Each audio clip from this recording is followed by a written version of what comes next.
A day in my life as a Lumon housewife. So hello mga kalawlaw, no?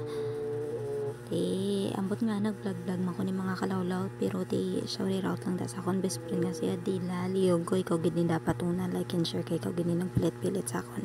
Love you. So mga kalawlaw, aton suo nga pagastoryahan ang Lumon. For sure damo ni sa aton maka-experience siya, especially sa culture sa Filipino, pero introduce naman ni sa aton liban ng mga kababayan mataglis-taglis siya di para maintindihan ta nila mambal na sila karon hindi nila maintindihan di wala lang ni pulo sa aton vlog. May lesson ni sa mga kalawlaw ha, basi pamatyagan nyo lang general cleaning lang ko na da, pero may lesson ko di ngayon gambal. Okay. Una, pechindita na ko anong lumon sa aton ng mga kababayan da. So, lumon na muna sa ang term, or lumon is the term that as Ilonggos use if may pamilya ka na pero nakikitira ka pa rin sa parents mo o sa parents ng partner mo. If you're in this situation, tara, usap tayo. Excuse me, manda sa ko rin biwara kagiday mo nga nag-video ko da ganit tapos dira man kamoy nyo yung nga duwaya sa laing ka mo dapat katsing be. Gets nyong katsing mga kalawlaw, kay kung ido na sila dugsing mo na tani mo tigaling kay ikuring sila katsing lang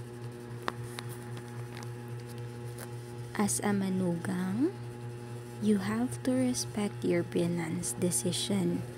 Always be open-minded kung ano ang sinasabi nila sa'yo. Respect them just like how you respect your parents. Kung may conflict man, pag-usapan nyo as a family dahil wala namang hindi maayos sa mabuting usapan. So para sa biyanan at manugang naman yan, ara na nagapanghugas na ko pinggan dahil makon mo na do kadasig lang diya, pero pila na ka oras ng obranay ko dire pila lang kami note kadasig na tapos na rayon. So muna mga kalawlaw, para sa aton nga mga biyanan at manugang, do not spread gossip against each other, kasi at the end of the day kayo ang magkakasama sa iisang bubong. And according to Colossians chapter 3 verse 13, bear with each other and forgive one another if any of you has a grievance against someone. Forgive as the Lord forgave you. Para naman sinyo as a family, make a way din kahit paunti-unti para makaipon kayo. Kailangan yung bumukod to grow as a family man kahit syempre hindi ka muna mag-grow karang kung sungga tapik man ka muna gyapon sa pamilya or sa ginikanan nyo, kasi pag andyan kayo sa parents nyo, ang tendency ay magre-rely pa rin kayo. Man and woman will be one flesh. Iiwan nila ang parents nila, for it will be their turn to become parents. So isang head lang every family na ang mga kalawlaw.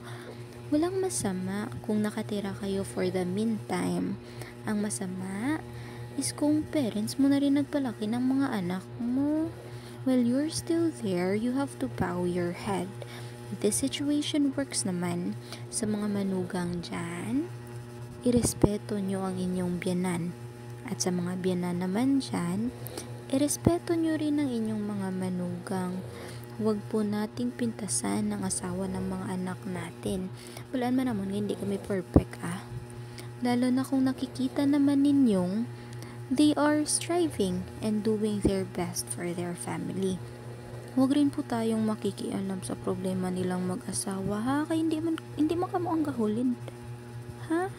Maging gabay po tayo para tumatag sila at hindi po para masira ang pamilya nila.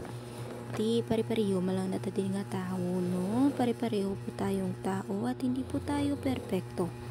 Papaalala ko lang itong lumang kasabihang, huwag gawin sa kapwa ang ayaw mong gawin sa'yo. Kaya irespeto po natin ang ating kapwa-tao. Iba mo mga kalawlaw, ang respeto wala na iya sila nga ginapangayo mo lang iya mo. ginapangamudlayan mo na ya pare respeto ka sang tao tay pareho ni be magamo ni be mo nga manugang o tanawaw tapos ya panglaba panghugas panglimpyo na miod naman sa mga bayo o mga kalawlaw kung mo nakapisa na mo nakagwapa ka mo nakasexy hala perfect saring nagmuna ay mga manugang di ba ano ka pa mareklamo ka pa mga kalawlaw di ba lam kita mo man nga gay makas para sa makabulig sa balay nyo sa pamilya nyo.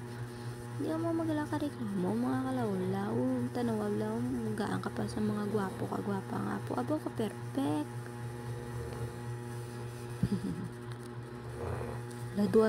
Do subong ko lang yan na-realize nga do aswang ko di nga naga-voice over, alas dos ang kagahon niya yan, no? Kaya mo lang ganiyang time, kaya nga malinong mga kalawlaw.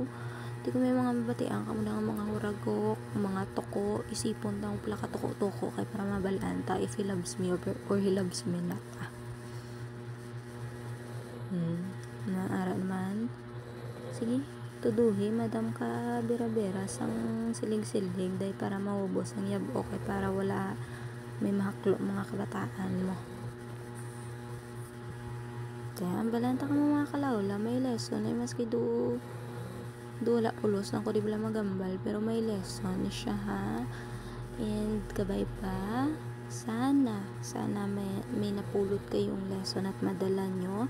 And lastly, treat people the way you want to be treated. Talk to people the way you wanted to be talked to. Because respect, again, is earned, not given. Thank you so much mga kalawlaw. Tani mag-like and follow, subscribe. Bye-bye.